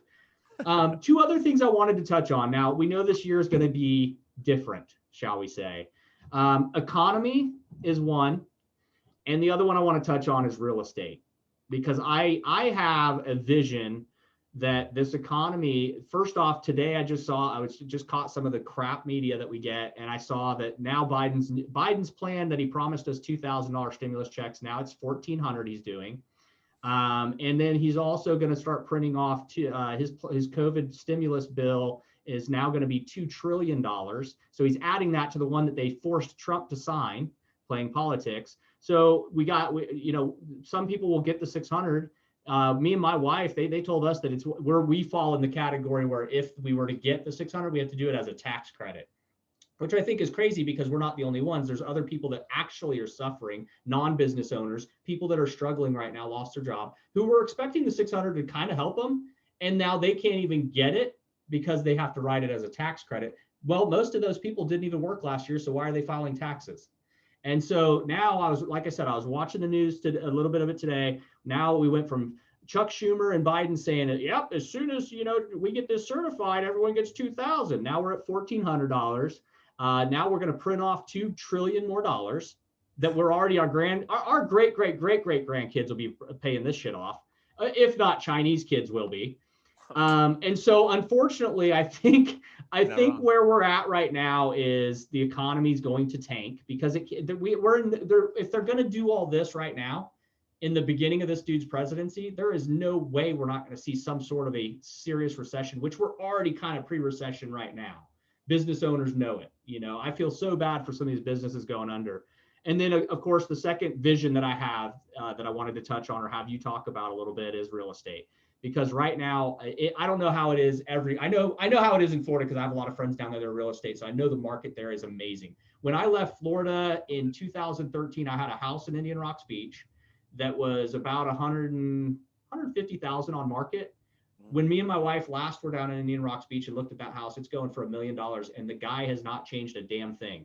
I think there's still a yard ornament in the yard from when I left. But it's so real estate's really taken off and doing really good. The markets are really amazing right now. Prices are really amazing right now. Not that I would want to get myself into it unless I had the extra money to do an investment, because I see what's coming. And so what I've been talking with a lot of people locally about, not just, it's not about doom and gloom, but it's reality, is the real estate market right now is peaked out and kind of at a plateau anyhow. I don't see it increasing no matter what situation we were in. It's kind of at a plateau everywhere. And I think we're fixing to see like 08 and 09 where there's no way it can't crash. There's no way prices and property values are not going to plummet right now.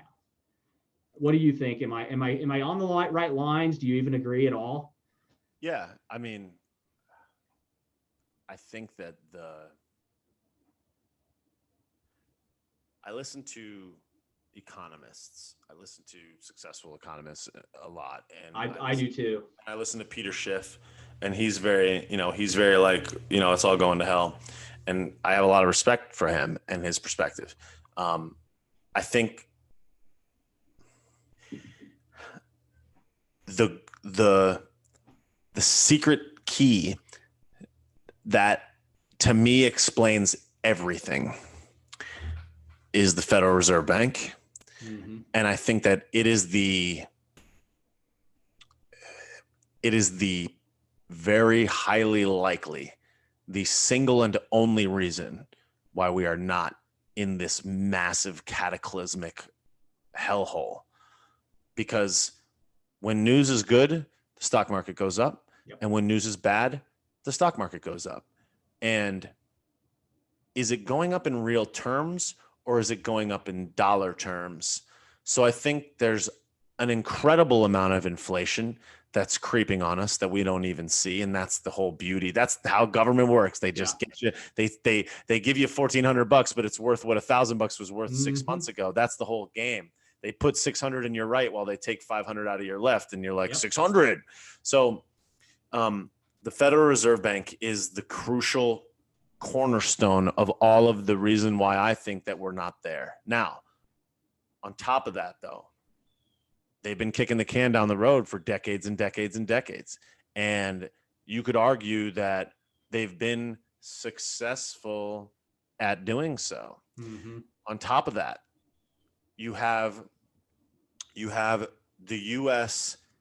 importing a tremendous amount of goods and not exporting anything other than printed IOUs.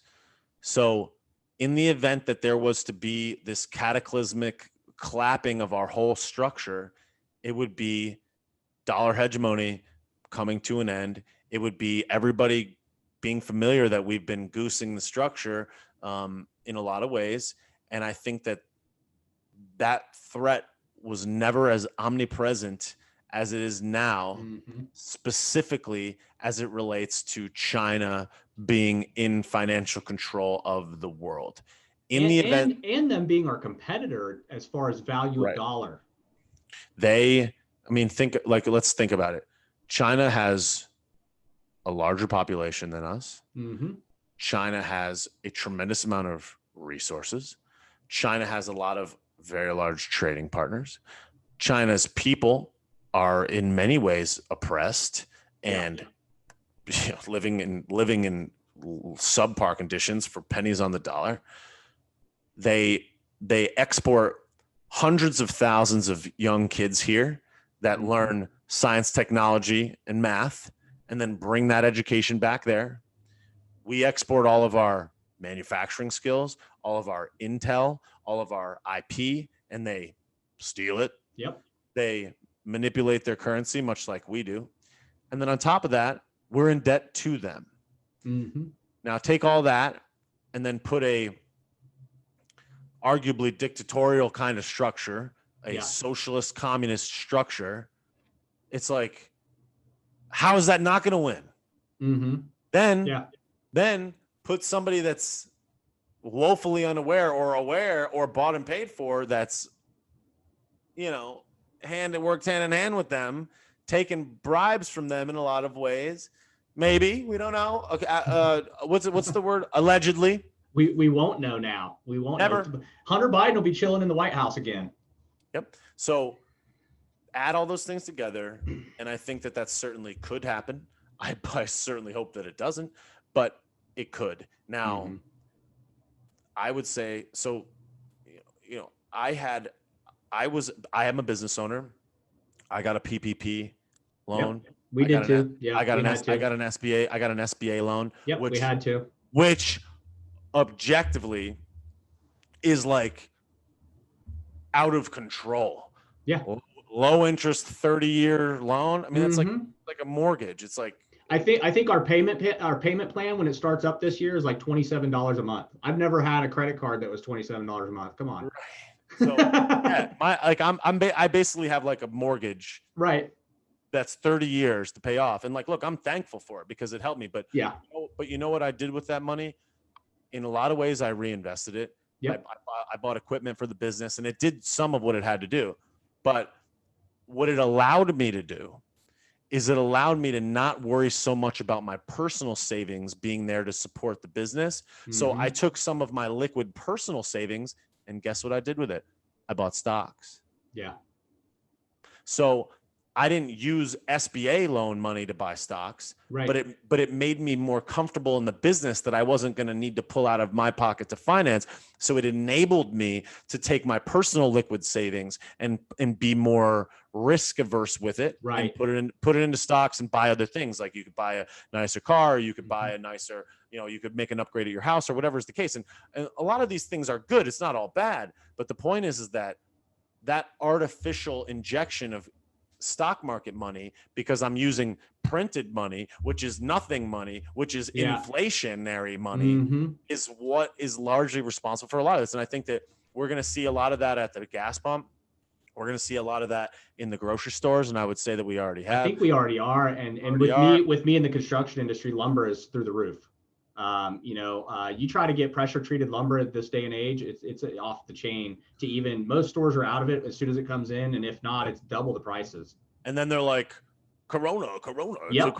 Nope, that is the most easy scapegoat. So again, it's like the fucking house is on fire and it's surrounded by an inferno, and we're in the living room like it's fine.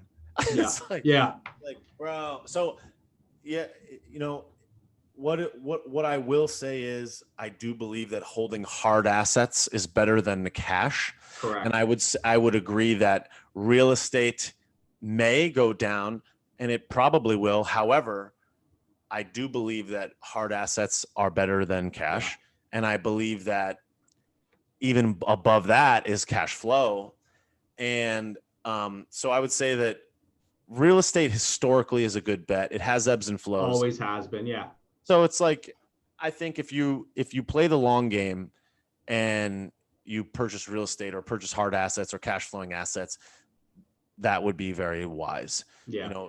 Is the U.S. stock, you could buy foreign stocks. It's like, we could certainly buy right. You could buy foreign stocks. You could buy utilities. I mean, like, put it this way, let's say that the world goes to hell. Okay. I have stock in Verizon. Right. I'm not going to have a cell phone, but I'm just going to cut. So it's like, it's one of those things. It's like water. Like you need that. So to me, I'm like, what else goes up in down times? It's kind of like beer. I've heard this example used before. It's like, when the economy's shit, you sell a lot of beer. When the economy's good, you sell a lot of beer. Anheuser-Busch, good bet. Everybody wants beer. Yeah. Stuff like that. And I mean, that's a bad example now because there's seltzers and blah, blah, whatever. But the point right. is, it's just one of those things where it's like, it's good in good times, it's good in bad times. I think that, I'm not a financial advisor, but what I would suggest is that, generally speaking, in order to grow wealth, you have to have your money in assets, cash flowing assets. The worst thing you could have is cash. And I think that real estate is probably historically always a good bet, so long as you don't bite off more than you can chew. And in theory, if you don't pay for it, I would be focusing on where I'm buying it and the ability for that place to maintain and sustain over time. You buy something in South Florida versus New York State right now, that's a great bet. You look at places that have more freedom, and again, all roads lead back to the big bad government. And that's the thing, is that these things are dictating what's going on. You're in New York City and you own a restaurant. If you make it out of this shit alive and you have a restaurant in New York City and you don't think to move it to South Florida or something, or somewhere, it makes no sense not to have already left that place. Can't imagine why you do that. You're going to be in San Francisco. It's illegal to have it. You can't serve a fucking sandwich to somebody outside in nature. That's insane. But they can poop on your porch. On your porch. Yeah. So I think that there's a lot of risk associated with all this stuff. I hope that us sounding the alarm helps us get there. But generally speaking, real estate, historically, traditionally, probably a good bet. Hard assets, cash flowing assets, always good. Will the economy tank out? Maybe. I think that in a lot of ways, we're kind of we're gaming the system a little bit with the Federal Reserve Bank, but at the same time, we've been doing it forever. I guess you could say, on the bright side, at least it's our team and we're not somewhere else. But I think the sad part about it is like, there's a lot of reasons why other nations would be like, what the hell? Yeah. So it's one of those things where it's like, I don't know what to make of it. All I know is that we got to make sure that we can create independent wealth for ourselves in some way. If you got a 9-to-5 job, you better come up with a side hustle. You better drive for Uber. You better drive for Postmates. You better do an Uber Eats. You better do some side jobs, cut some lawns, shovel some driveways, whatever you got to do, wash cars, do something, but have a side hustle, an independent income stream that you can have to protect yourself in the case of a downturn, and save money if you're that low. Don't go paycheck to paycheck. And I think that if all of us take more personal responsibility for finances, like the economy is down for a month and people are like, I'm dying. It's like, yo, why are you in line for food in a car? Like, I get that. And I feel horrible for those people, but like, you got to prepare for yourself. Like, and I hate to say that. And people are like, white privilege, you don't get it. You have blah, blah, blah. Yeah. That when I hear that, it kills me when it's like, everybody's struggling. Like you said, I get it. You get it. I don't want to see cars lined up going to an elementary school to pick up snacks for their kids. Nobody wants that. Absolutely. I think I don't care who you are, what aisle, what heritage, culture. nobody wants to see that. Nobody wants to see kids suffer. Nobody wants to see families suffer. I don't want my neighbor to be homeless. I don't want my neighbor to have to struggle. But at the end of the day, you know, the people that are standing there and they're pointing fingers, like you said, and it's, you know, white privilege and this and that and the other, I absolutely have to dismiss it with ignorance. I mean, it doesn't make any sense. Either be a part of your accountability and make a solution for your family and yourself. Yep. Or don't be judging the person that did. You know, because your neighbor decided to be successful and have a business and run it properly, not milk off the business using the corporate credit card, doing stupid crap with his wife, buying her whatever. Do that. You know, start making successful, accountable choices to your family, to yourself. Set yourself up. You know, the biggest thing, you know, growing up, we all heard it. You know, save money, save money, save money. I can't even count how many people I know, friends of mine that are my age, 45-year-old adults, some older. I just had a conversation the other day with a woman who's 60 something years old. And she's like, yeah, me and my husband, we're going to go find some property. And I'm like, dude, you're 60 something years old. You don't have property yet. You know, this is a new thing to you. And she, well, then we're going to get it. And we're going to have the government pay. And we're going to get a Section 8 loan. And I'm going, wait a minute. You're freaking 60 and 70 years old. And these are you're making choices that like a homeless 17-year-old should be doing that lost his parents. So it's like, to me, it's like, just be accountable, but don't, you know, when I hear people pointing blame and white privilege and, you know, these are the reasons why that guy's successful and I'm not successful. No, the reasons are choices. The reasons are accountability. The reasons are perspective of your life.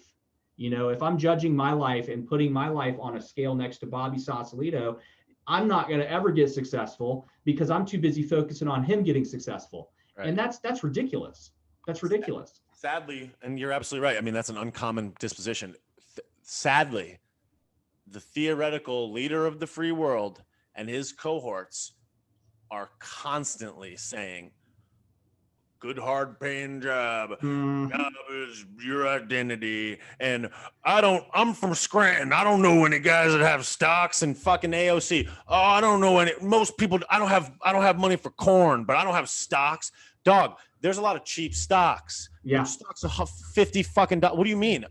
You go to eTrade.com, you make a free account on eTrade, you buy a share of fucking Uber. It's $56. I did penny stocks last year, just sitting on my couch with my wife, me and my wife watching Netflix movies and stuff, and me on penny stocks on my phone. And I invested in Moderna and I invested in all these companies I knew were going to make viruses.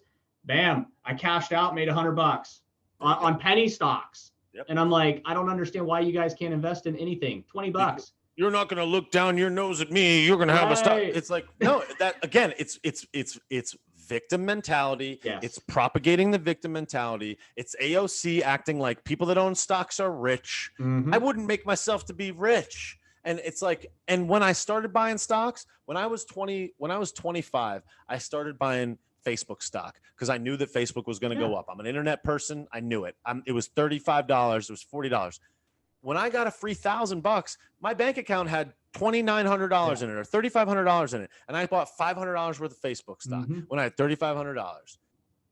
No one told me to do that. I could have bought a watch. I could have bought a car. I could have done any variety of things, but I had no money and I bought that. And then I put in another 5 and another 5 and another 5. And that's the secret, is to reinvest. You know, a lot of these people, they make that money cash out and then they're like, I don't know why my stocks didn't take off. Stay out of your stocks or reinvest it.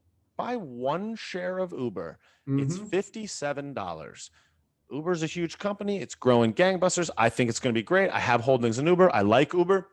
I think that ride sharing is not going away. I think that it arguably will become more and more prevalent around the world. I like Uber Eats. I like Uber Freight. I like all the movement of people and of people and items. Great. Cool. $57, $0 trade. You buy a share of Uber. That $57 over the next 10 years could be $200. Okay. There it is. Yep. Shut up. You don't need to be rich. It's just horseshit. It's like, that's the Joey Basement, AOC. That's their mindset. You're a victim. You go to work, you work hard in the mills, and then you come home and you're a good old American. It's like, dog, being financially nimble is what we should be aspiring to. Don't sit here and say that everyone that held stocks is rich or some corporate fat cat. Yeah. Your average person should be buying stock. Don't say that. Go buy some stocks. Yeah. Maybe sell the car that you have and take the bus for a while and invest in some stocks. You know what's one of the worst investments in the fucking world? A car, unless it gets you to work. So it's like, shut the fuck up. So again, it's depth of understanding. So many people don't have that, and they just propagate this victimhood mentality. The only thing that I will say, which is a negative of it, is like, if you got financially destroyed as a result of like a health issue or something like that, I feel for you. And nothing is a blanket, all in totality statement. So I don't want anyone to take it that way. But like, look, the simple nature of government is that someone's going to be disappointed. That's just it. And that's life. Yeah. Things are up and down. You get some, you lose some. That's what it is. That's the balance. That's duality. That's yin and yang. That's life. That's nature. So we just got to know that a forest fire burns all the brush that falls and clears it out to prevent the next one. A hurricane jostles up the trees, jostles up the nature, gets the ocean moving, helps life thrive. That's the type of thing. That's Earth recycling and rebuilding itself. Life does the same thing. People do the same thing. Money does the same thing. Don't be a victim. Learn it. Enhance it, harness it, and take responsibility. And like, we can all be better. We should be encouraging each other to be better, take control, take responsibility, and the world be a better place, instead of this victim. I'm a victim. Like the world, everything is stacked against me because of X, Y, or Z. It's like, fuck.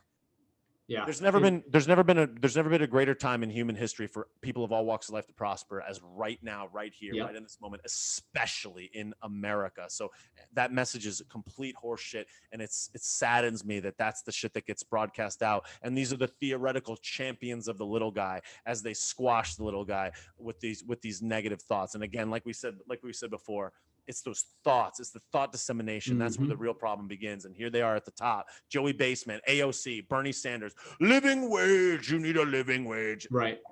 Okay. You're going to fuck so many people by making the federal minimum wage $15. You don't even understand. Yeah. And that's the thing that's just tragic about all this, is that we gotta keep fighting to get this message out, because before long it'll be too late. Right. And it's funny you touch on that $15 an hour. I keep hearing these people pump this $15 an hour. And Joe, what do you call him? Joey Basement. He said the other day, he goes something about 50. It has to be 15 minimum and up, and I'm thinking, listen, first off, I understand it from a logical point of view, how much of a disaster it is to just jump things up like that. However, from an actual business and growing up working, I've owned businesses since my first business I owned when I was 16, and I've always worked. I've always been a hard worker. But to me, it's like, hold on a second, $15 an hour in 2021? That's still like $8 an hour.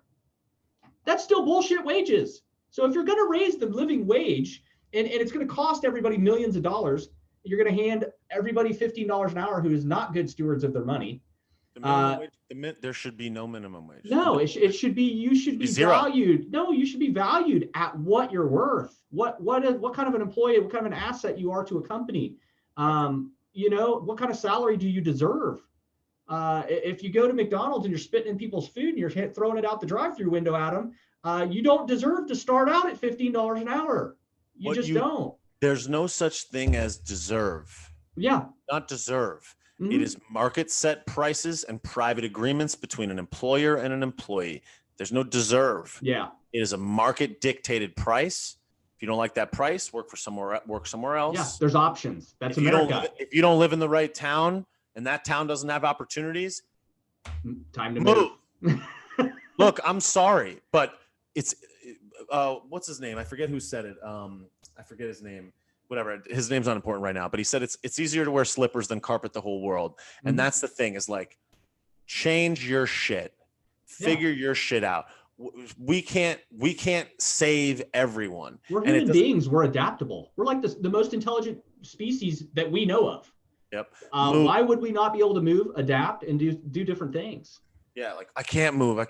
Well, right. I'm trapped. Why? I'm trapped. No, you're not. Get off your ass. There's homeless people that still get up and they're living in Nancy's district, and they wake up and they freaking poop on someone's porch and they go about their business and hustle each day. Sometimes they go back to their tent. Yep. Sometimes you got to cut things loose to make more prosperity. And quite frankly, sometimes you got to take a step back to take a leap forward. And that's the thing that I can't sell my house because the market's depressed. My dude, work online then. Yeah. I mean, what the fuck? Learn a new trade. Like, all of these things, again, it's personal responsibility. It is. I think my new thing now is going to be when people approach me with that attitude of like, I can't do this, I can't do. I'm just going to be like, well, then right now you need to focus on getting a counselor, and you need to go get counseling, because you're stuck in that perspective that's just not ever going to serve you. You're never going to succeed with the perspective you're living in. You know what's the best counselor? YouTube. Yeah. Oh man, what YouTube? It's ridiculous. Dude, I learned how to build websites on YouTube. I took some classes on how to build websites. I was already ahead at the class. By the time falling asleep during class. By the time technology gets made into a book, printed, made into a curriculum, graded, scored, and put into a thing, it's already next level. It's already next. Yeah. I remember I took website class. I'm like, if I want to do this, I got to be at the cutting edge. I got to read the latest article. I got to be saying what Google says about SEO, how to rank on Google. I got to understand structures. I got to know what's the best management system. I taught myself how to prosper. No one told me how, no one guided me how. And it had nothing to do with my skin color. It was pure grit and pure foresight, introspective thought, being able to have the right mindset at the right time, working hard. I put in sleepless nights. We all have our story. But to dismiss me or anyone else or a millionaire and say you stole that, fuck you. Like, people, like I've said so many times, like, do you know how hard it is to make $1 million? And we're out here demonizing rich people. Like, are you kidding me? You know how much good those people have done by and large? Nothing makes me cringe more, Bobby, than when I hear tax the wealth or tax the wealthy. When I hear that term, when I hear these stupid politicians talk about taxing people that have worked their ass off to build a company, build a brand, build themselves, promote themselves. When I hear these people like, well, they shouldn't have all that money. Why should they not have all that money? Because they didn't sit on their ass? Yep, that's right. That is one of the worst things I ever hear. Listen, bud, I don't want to keep you much longer. We could do this all day long for sure. I love the conversation. This has been great. Yeah, we covered a lot of really good stuff. I think that was really good. I mean, we've been on here for, I wasn't even expecting to go this long, man. But when you get in good conversation, you take it where it goes. I hope it helps people, and I appreciate you. I appreciate the opportunity, and as I always say, I very much appreciate the people that are giving us their precious attention by listening. So for anyone that's listening, thank you. I appreciate it. I hope I left you better than you were when you came on, and let's take responsibility and promote freedom and liberty and personal governance, and let's keep winning. For sure. I love it. And real quick before we get off here, go ahead and tell the audience where they can find all of your merchandise. We're looking at the hats right here, the Patriot, the big blue right here, the shirt he has on. This is my buddy Ian's account. Okay. Ian Wenster on Instagram. Give him a plug. This is my hat, the big blue Bobby Sausalito hat, and this is a Bobby Sausalito shirt. So the merch is at bobbysauce.com, BOBBYSAUCE, bobbysauce.com. All my links are in the footer there. I'm at Take Naps on Instagram, at Take Naps on Parler if it ever comes back, right. And then Bobby Sausalito on Facebook and on YouTube. And but my home base, the epicenter of my wokeness, is at Take Naps on Instagram. Awesome. And I encourage all you guys to check out his videos on YouTube. If you guys, I always catch you on Instagram because I float back over there, back and forth between media when I'm kind of bored sitting around. But that's where I catch all your lives, and I encourage all the audience, go check him out live. When he comes on live, you just catch some. Sometimes I'm listening to you and I'm like, he's in one of those moods. And then sometimes I'm like, no, he's kicking off some good stuff. He's talking about stuff that needs to be heard. Yeah. So I love that. So President-elect Bobby Sausalito, guys, yeah. He has been on the show. So here we go. I love you for being here, man. Have a great day. I will definitely have you back in the future. I'll touch base with you later in the year. We'll see who's surviving. We'll throw pitchforks from the toilet at each other or something, It's going to get crazy. So we're just going to buckle in and enjoy the ride. Yep. All we can do is control what's up here. That's it, man. And just stay positive, man. Stay healthy, stay positive, keep doing you. And I'll catch you on some of these lives too. You have a great day. Thanks, brother.